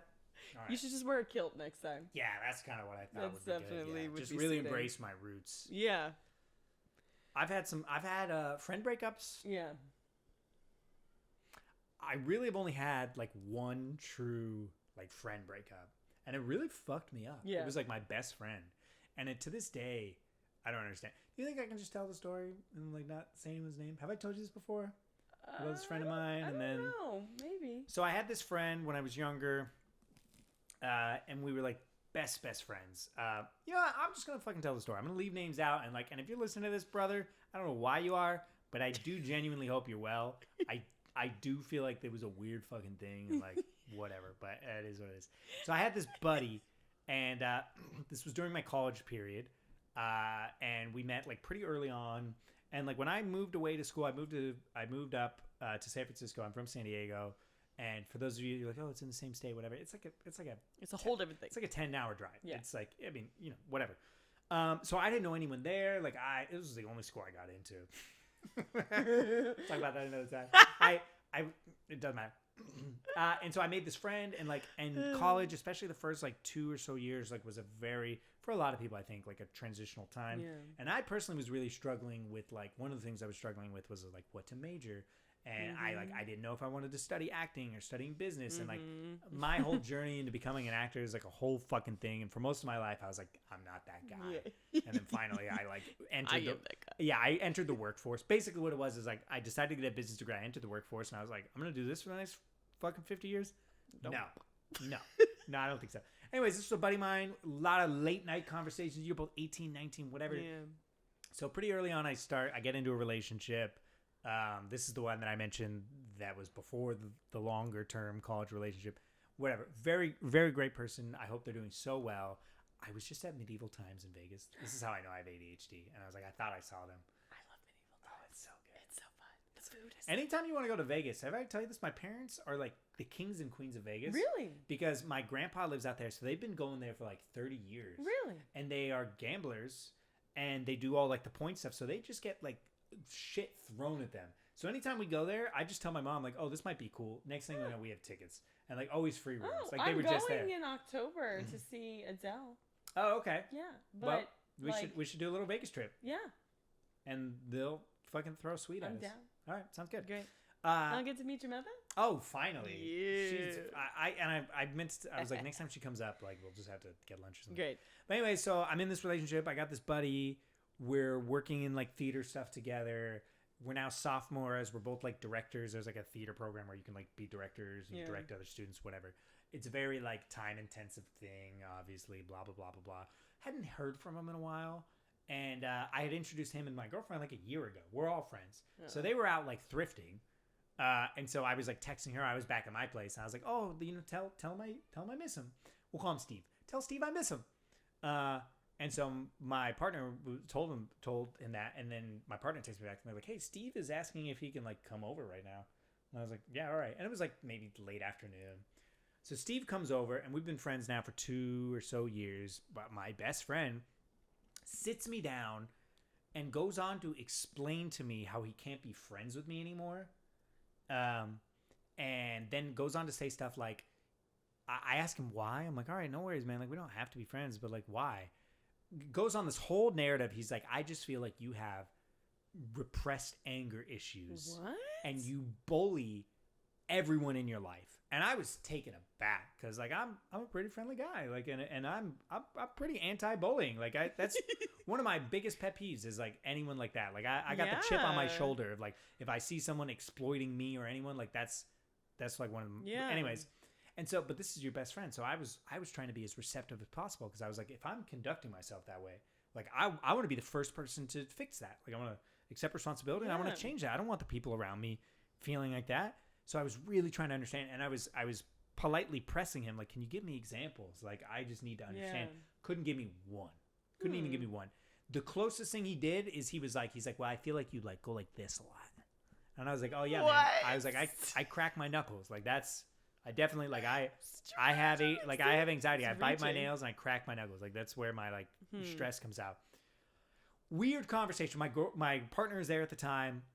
She fell asleep. She was like tired. She just because it was just like a conversation. It wasn't like weird enough.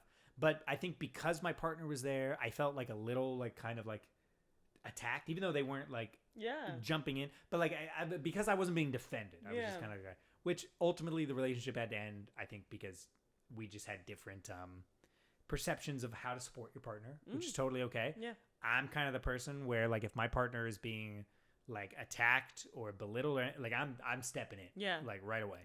I'd be like, no, what the fuck are you talking about? Anyways, conversation's weird. I basically tell him like, hey man, like no worries, like if you don't want to be my friend, like we can just be acquaintances, like we don't have to hang out, like it's totally good, man. Like what else are you supposed to say? We then go on to talk about sports and stuff and whatever, and at the end of it he like gives me a hug goodbye, which I was like okay. I was like whatever. I kind of put it out of my mind. I have an argument with my partner, obviously. I was like, do you agree? And they're like, no. And I was like, well, why didn't you say anything? And they're like, well, I didn't feel... And they were like, well, like they were so nice that they didn't want to like belittle his experience. Interesting. And so they were essentially saying like, that's not my experience. And I haven't ever perceived that, you know, and I was just like, well, sometimes you just got to fucking stand up for somebody. Doesn't matter. I'm getting way off track. Things are fine-ish. We're not really talking anymore. But we're still in the same program. And then all of a sudden, like, people are coming up to me and being like, hey, you know, this Steve is kind of saying X, Y, and Z about you. I'm like, what? We're, like, in the theater space. How it works is, you know, at the end of the week, a show, you know, they strike the set, they tear it down, and the next show comes in because every week's a different show. And so a friend of mine in the class, his show was ending, so I went in to congratulate him. A lot of people are in there. Very common thing. Steve's show is next. He turns to me. There's got to be at least 10 people in the room. Across the room, he's like, hey, do you need to be here? And I was like, what? And so it was just kind of that energy. We wound up having to work together a few times over the next couple of years. I do my best to ignore him, but he just would say weird fucking shit all the time. Steve then started getting weirder to other people. So people started, like at first, everybody was kind of like, all right, Zach, because like kind of stayed away from me. Because I wasn't a theater major. And like, so it's like, you know, whatever. But then over time, it's like they started doing weird stuff. They would like raise their voice at people or like be really like almost dogmatic with their opinions in class. And it's like, and if you're in college, nobody likes that. Like that you can respectfully disagree, but like you don't need to argue. Then, surprise, surprise, my relationship and I ended. And again, I couldn't understand what had happened. I was like, this is my best friend. I don't know what's fucking happening. My relationship ended. Not even like a week goes by or whatever. He confesses his deep feelings for my ex. I had a feeling. My ex turns them down. He then did the same thing he did to her that he did to me. Like we were in a mutual friend group. I was totally cut out. Wasn't allowed to talk to anybody. Wasn't invited to any of the parties. Same thing happened to them.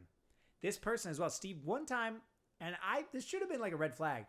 One time, like he masturbated in my partner's shower. Like they weren't together. They had even, I guess my partner had given them, they were like so sex positive. Somehow it like came up appropriately that they were like, I don't know, backed up or whatever. And I guess my partner was like, yeah, like if you need to relieve yourself, they were like going to take the shower. Like if you need to relieve yourself, go ahead, which I thought was weird. And I even told him because I guess they told me when we were like all getting lunch and they're like, oh yeah, I did it. And I just went like, hey man, like I'm kind of uncomfortable with that. Like I don't want you masturbating in my partner's shower. Like that's just kind of weird. So anyways, that was my one, long story long, that was my one friend breakup. Yeah. And it really threw me off for a few years. Yeah, because I didn't understand and I really thought maybe I had these issues. And also this is someone that was like there for me during like formative times and like deep emotional times. Yeah. But anyway, Steve, if you're out there, brother, I just want you to know I got no hard feelings. I don't really tell this story that often, but it kind of came up. I'm sorry things didn't work out with you and my ex. But I do genuinely just hope you're well, and I'd like to apologize for anything I did on my end to instigate or antagonize, and I wish you well, bud, but you are my one and only friend breakup. Thanks for listening. They hurt, of course. Yeah, it was a weird one. I had one instance with that friend whose wedding I'm going to where it was almost the end of our friendship, but because we were able to come back. I've actually had that for two of my longest time friends where it was like over, but we were able to rekindle and come back. What happened that it almost ended, if you want to talk about it? So it was high school, and classic high school. And there was a couple different like random guys I was dating in high school at the time, but we were always friends throughout it. And randomly, I started dating this other guy, and I remember it so clearly too. And he would laugh at this story now if he heard me telling it. I made him like chicken nuggets and mac and cheese, the classic high school meal. Nice. That's a good friend. Oh, you know it. And I told him about me dating this new guy, and he just like blew up. Like, why is it never me? Why do you date all these guys and it's never me? What is it about me that you always like look past me? It was like we were friends, brother. And I'm like, yeah, I just don't like you. Like, is that hard to wrap your mind around? And he like stormed off, untouched the chicken nuggets, and stormed off. How and dare like you left leave the chicken nuggets and mac and cheese. And it's crazy to me that you like made a meal for this person and then felt like you had to break the news to them. Yeah. Which I don't remember even saying it in a way that it was like I was breaking the news. Yeah. I was just like, you're telling a friend somebody new. So it wasn't planned on your part where you're like, I gotta lay him down easy. No, I don't think at that point I knew maybe I had inklings that he maybe liked me, but he never made it clear in any way. So, but yeah, he like blew up and stormed off, and I don't remember how long it was until we were like, but I was very real with him. I was like, I just don't like you like that. So you can either deal with it or you can get out of my life. Yeah. And which is totally fair. And and we never had issues ever since then. He was like, that's it. And sounded like he needed to just deal with his feelings and move on a little bit. And he was able to do that, which was That's good. Yeah. I don't think I've ever had like an unrequited friendship situation. Yeah. Where I'm like pining or there. Maybe I've had the inverse and that I was unaware of. Yeah. Yeah. I definitely don't recommend it. I recommend just. Yeah. No contact is the best way to go. Yeah.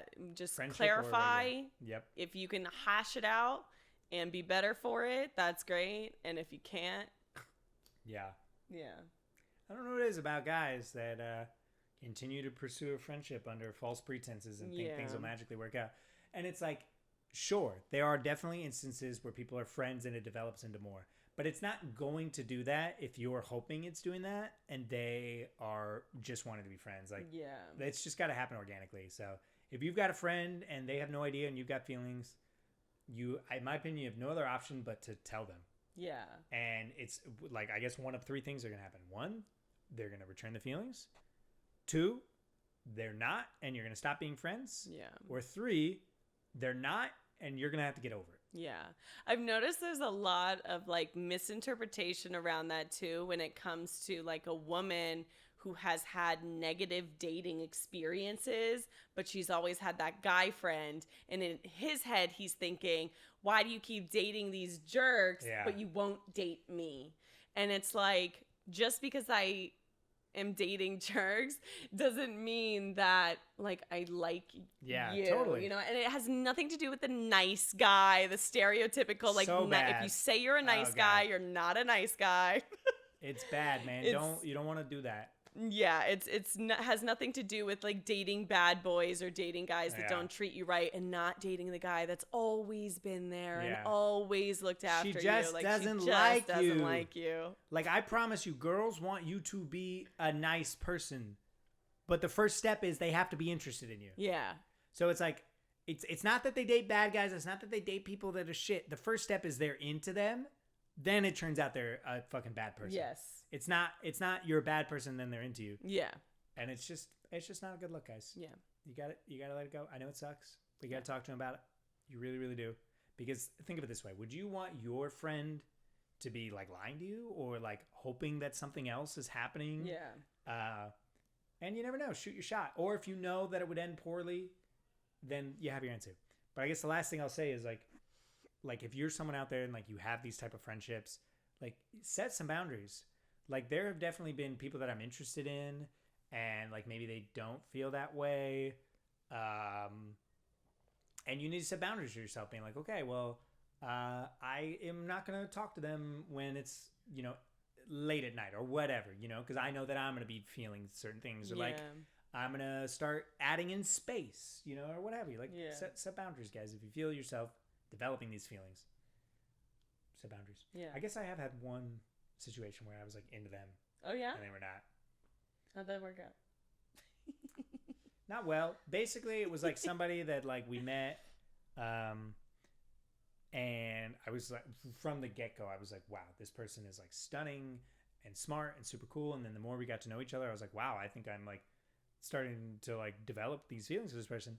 And so I told them, and then they were like, hey, like I would be interested. I think the way I phrased it, I was like, hey, like I don't really know what the next step would be, but like I would be interested in pursuing that. And they were like, I'd be interested as well. Oh. And they did tell me that like, you know, they said like a couple of things were going on in their life, which were totally understandable. So that they were like, you know, would have to take things super, super slow. I obviously, and my lesbian proclivities threw that way out the door. And a month, let's move in. Yeah, tomorrow. and I was just like like not harassing, but I liked them. I wanted to talk to them all the time. Yeah. Like you know, and like they needed space to do the thing. Yeah. So I held on a little too tight. And then, you know, a month later they were like, actually, like you're really cool, but like this is not what I like. Remember when you said you liked me, and I was like, yeah, mate, I think I like you, but like I have shit going on. And you were like, yeah, no worries. And then you totally disregarded all the shit going on in my life. So then we didn't talk for a while. And now we're just friends. Now we are just friends. So it is possible, but sometimes you got to just confess and you got to take the space and whatever.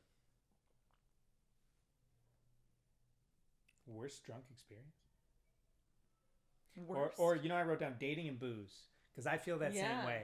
I used to do first drinks, or I would do like, oh, let's grab drinks. It's so easy. Yes. It's like you can, can be very quick. It can be longer. Yep. You can decide to do more. It's a good springboard. Yeah. But similar to you, I was like, you know, I enjoy anybody 2 glasses of wine. Anyone. Like I just saw a TikTok where it was this guy, and I think he was sober or something, and he's like, drugs and alcohol don't create a genuine connection.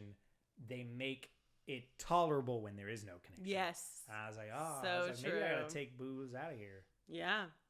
Yeah, I don't do it anymore. I barely drink in general now, but especially with people that I'm just meeting. That is not smart. No. Unless you're like, I think it's fine if you are just trying to fuck. Sure. And that is consensual, and you both have like kind of gone down that. Sure. I think that's good. But if your intention is to like get to know someone or like create a long lasting relationship or to understand if they are, you know, the type of person you wanted, I just don't think drinks like help facilitate that. Yeah. No, in my experience, it doesn't work out. It doesn't. I could literally like anyone. You get drunk enough. It's like you go to Vegas. You're friends with fucking everybody. I was like playing video poker, and these like two old dudes were like sitting on either side of me, and I was like perfectly like 3 gins in, and we just started chatting. You were texting me? Yeah, about the guy. Yeah. What was I even talking about? Oh, it was about because he was drinking. Yes. You drink wine and Coke. Yeah. And he was doing that, but like it was slightly different. And I texted Those you. texts were so funny that night. I was like, he's having the time of his life with these old men. I was like, bro, we're just chatting. And they're like, yeah, my wife's somewhere over there. I was like, do you gotta go? Do you want my seat? He's like, it's all right. I was like, all right. Yeah, one guy looked like Burt Reynolds. Had a beautiful mustache. Oh, off the top of my head, I can't picture. He was like just a very big like action star. He was like a Harrison Ford type. Okay. Before Harrison Ford. Okay. He's like a cowboy kind of action kind of guy, mustache. Yeah. You know Norm Macdonald, the comedian? He does like a Burt Reynolds on SNL. Okay. Doesn't matter. Doesn't matter. Yeah. But and it's amazing. Even when I was briefly on the dating apps, that was always what guys would offer for the first thing is, let's get a drink. And I would always counter by saying, I don't do drinks for the first like couple hangouts, and their responses were also very telling on what they kind of felt about where things were going. Yeah. And it's like, just be upfront, everybody. Like, I promise you, like, you're gonna have a better time. Like, if you're out there just trying to have sex, like, I feel like maybe this advice is more for guys, because I guess heteronormatively, I feel like if women would like to have sex, they kind of just have to step outside. You walk into any bar, and like literally, you could walk into a bar and go, "I'm trying to have sex," and at least one person will go, "I volunteer." You know what I mean? And I could maybe do that, but I feel like I get more laughters than like serious inquiries. So if you're a dude and you're just trying to fuck, I promise you, bro, you're gonna have so much better time and more success if you're just upfront. Because what's gonna happen is you're gonna weed out the people that are not interested in that immediately. You're gonna save yourself the time, and you're gonna find the people that are interested. And also, download like a kink app. Like, don't try to like, if you're just trying to fuck, like, stay off the regular apps. Go to the place where people are like, I'm trying to do this. Yeah. Or just go out to a bar. Yeah. Or go out like dancing. It's like, you're just gonna have a better time, man, if you stop focusing on trying to have sex. And you weirdly are gonna have more sex. And that's Zach's advice for the evening. That's my advice. Okay, you're going to do advice. My advice is if you're trying to just have sex, stop. And it will work out. And you'll just magically have more sex. I promise, man, just you don't sit at home and like be talking to every fucking Tinder match you could ever possibly get and just trying to like be like, all I got to do is just like get them drunk enough. It's like, no, bro, just be upfront and just be like, hey, honestly, where I'm at right now, like I'm just trying to have like physical connections with people and just have some fun. Is that something you're interested in? Would love to get a drink and talk about it, you know? Yeah. And it's just going to save you a lot of time, and women will appreciate it. Yeah. And some women out there are also looking to just have sex. A lot of people are. Something I realized too, so in addition to like finding people more attractive when you're drinking, I also had the personal experience of when drinks and like fun activities like going out to the bar and stuff are involved, I had to ask myself, am I having fun with this person? Or is the alcohol and the outing just fun? Am I just fun? Yeah. And we're out and I'm drinking. Yeah. And I had a reality check with that with one of my relationships, because the whole first year we were dating, that's like all we were doing was going out and doing to these extravagant places and drinking and having fun. And then COVID hit and all of that got taken away. And I was like, oh my God, I Yeah. don't like you at all. When booze is not there. When booze is not there. So Yeah. my advice would be for anyone, but particularly ladies in general in the dating world is, hold off on drinks. At least I would say for at least like 3 dates, give it like 3 dates of getting to know the person. Yeah. And it gives you the opportunity Or until you to decide what you want to do with that relationship. Yeah. But give it an opportunity to actually see them when you're sober and hang out with them when you're sober. And I guess I think about this because like I feel like I see sometimes like those TikToks and stuff, and it's like talking about like women to women like advice, like how many dates, whatever, and like I see both sides, like thinking about like dinner, So I'm personally I'm not a dinner first date person, but I understand that people may be looking for a partner where like it says certain things. If it's like, hey, I want to take you out on a date, I got a reservation, like, don't worry about it, and like paying the bill, like that signifies things, and I totally agree with all of that. However, I think like similar to what you were saying about like the booze and that kind of thing, I feel like same thing, like the dinner can like set up a pretense of like, oh wow, this person is organized, they are maybe financially stable, they care enough about me to set that, and I'm like, no, we need to take that away from like the act of going on dinner, because it is really easy to just freaking go get dinner and like set up a reservation, and it's like that person could be just as shitty as the guy who just wanted to go get coffee, right, or the other way around. I would say just be mindful of what are your intentions when it comes to what you want out of dating, obviously, because everybody has something else that's different. So if you want like the luxury experience and you want somebody to give you all those things, then make sure you're looking for that and that's what you're getting.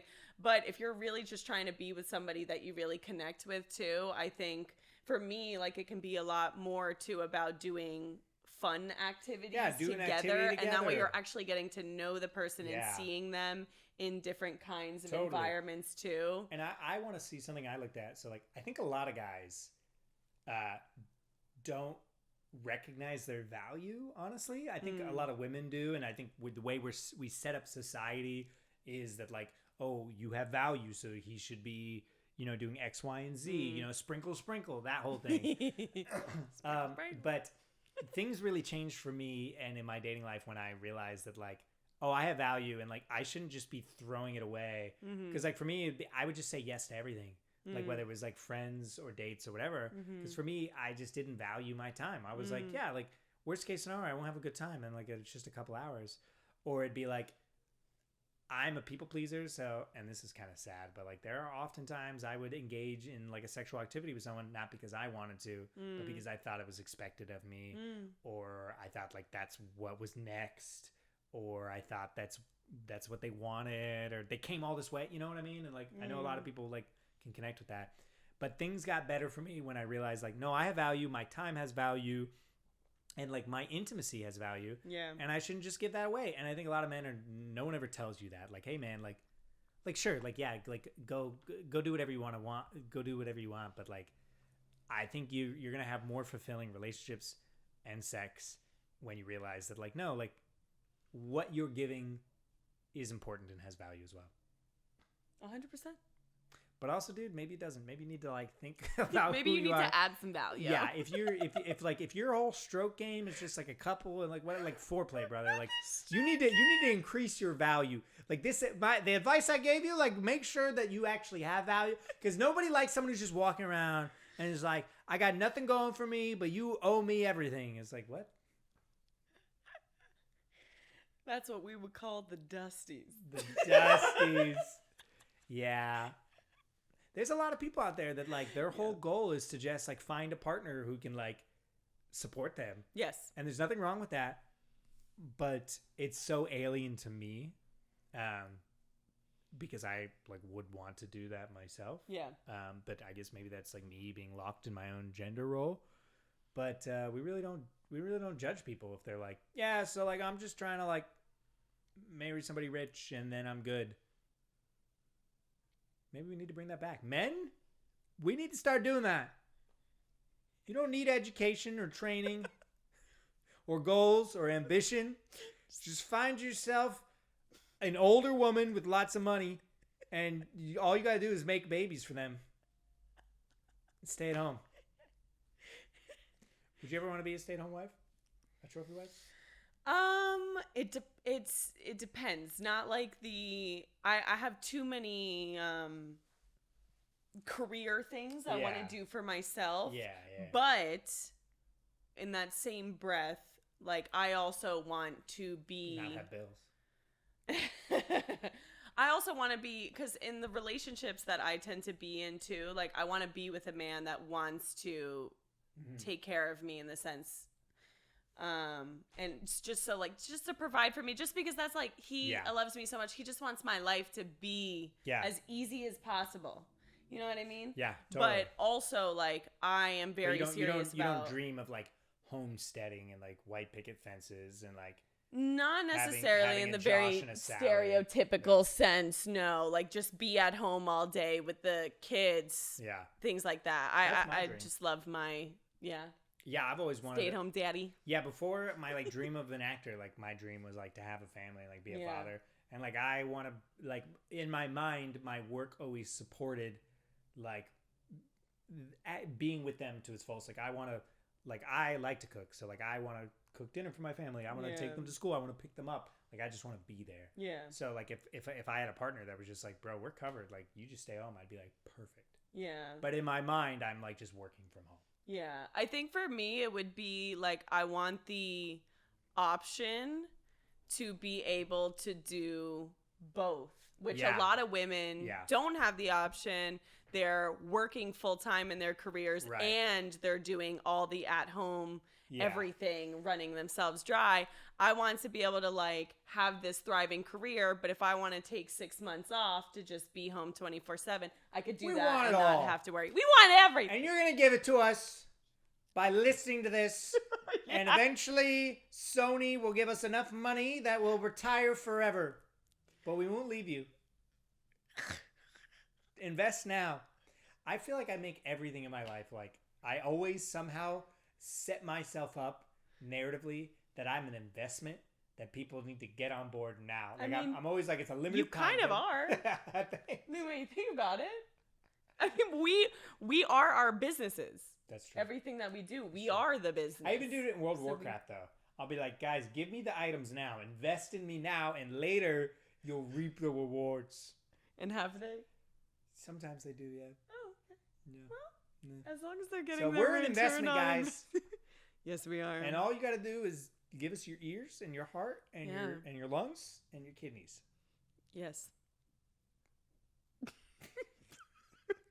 is a pretty good first episode. I would say this is a good. Yeah. Should we do like the spiel things? The like, if you liked this, make sure you. Yeah, you go first. I don't know what they say on podcasts.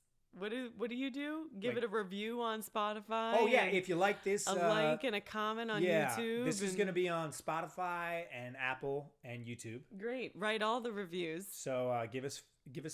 No, you know what? Give us your honest feedback. Okay, I'm not just telling you to give us 5 stars. I want it to be specific. But okay, how about this? How about this? Next episode, we are gonna read every single comment.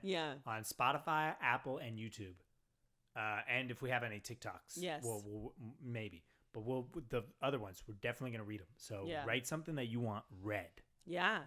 If you have any questions you want us to answer. Yeah, because as you can tell, now that you're done listening to this, it's just going to be us talking. Gabbling. So we're going to do our best to have creative things to talk about.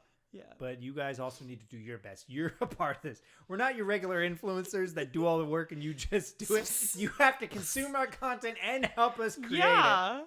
This is hard, guys. You think anyone can just sit here and do this? You think we go into this creative business because we're creative? You think it didn't take us an hour and 45 minutes to get this set up working, even though it's not great, but it looks really good. We just pray that it's all functional when we watch it back.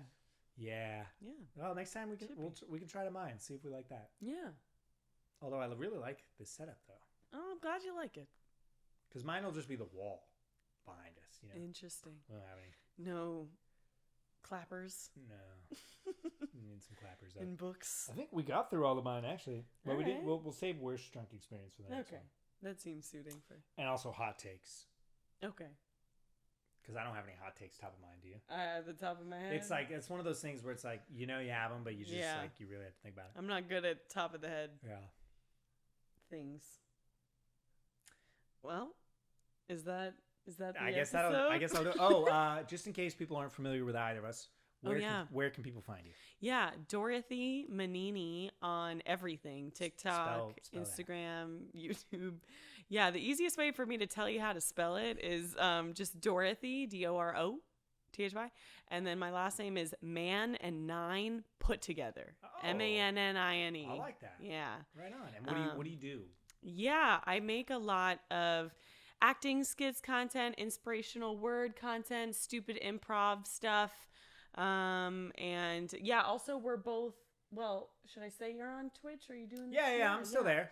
Yeah, so we're both also streamers as well. So pretty much everywhere. Just Google us. Just Google us to find all the things. Yeah, sounds good. I'm Zach Cowan. Cow Man. Put together, Zach with an H.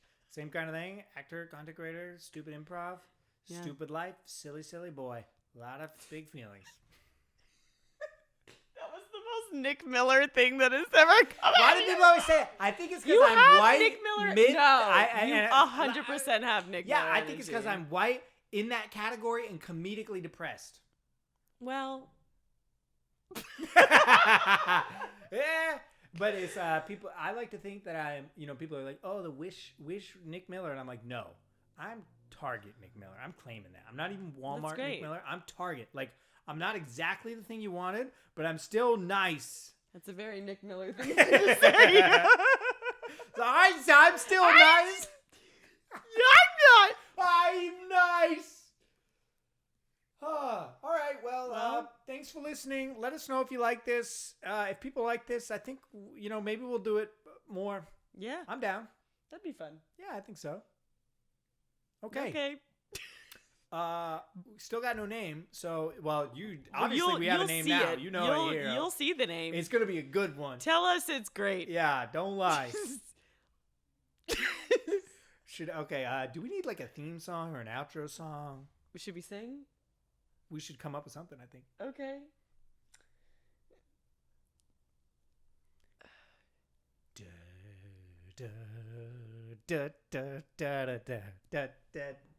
Now you sing. No, you sing the words. Thank you for watching. Bop. Perfect. Remember how we said we did improv and then immediately failed at the first improv thing we did? We should do a 2-player improv. I do planned improv, okay? I write out my improv skit. That's not improv, Dorothy. I was like, I know. Interesting. What if you improved and then wrote it down and then did it again? Would it still be improv? Or would it be now just a scene, like a scene that was improv originally? An improv turned scene? Yeah. I've been thinking about... I think with Ariel and Moises, I think we are thinking about taking a UCB class if you want to join us. Oh, yeah? I did Groundlings. Did you like it? I did. How many? Did you do one? Yeah. Oh, okay, nice. It's fun. Yeah. I enjoyed it. I think we're just at the point now, like when I first moved to LA, I like how we already did our outro, but when I first moved to LA, I was like, I had like a little bit of a chip because I had like a theater degree, I had a lot of improv experience, and then I got here, and one of the first things they ask every actor they're like, where are you studying? And I was like, I just spent tens of thousands of dollars in years studying. Like I don't you worry about me. Like I will continue training. Yeah. But it's like, but I get it. It is what it is. Like if you were a doctor, they would just assume you had a degree or whatever, or an accountant. Yeah. So I was actually like against going to any of the big schools. And the one school I did want to go to, it's called IO, Improv Olympics. My first week here, they closed down in LA. So I was actually against the big schools. I've studied improv out here, like at different local places, and I've had other acting classes. But now that I've been out here a while, I'm like, all right, I don't really care. I don't have that chip anymore. And I'm like, it'd be nice to just kind of like I've read their book, but it'd be nice to at least like be like, it's fun. Yeah, and it's community. Yeah. Yeah, I still talk to a lot of the people that nice. I went to class with. Well, you're welcome to join us. I'll let you know when we solidify that. Maybe like next month or something. Okay. All right. Well, thanks for listening, everybody.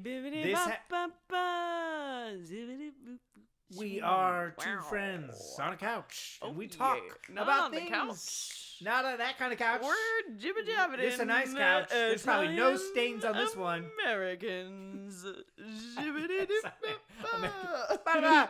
All right, goodbye, everybody. We love you lots. Jazzy.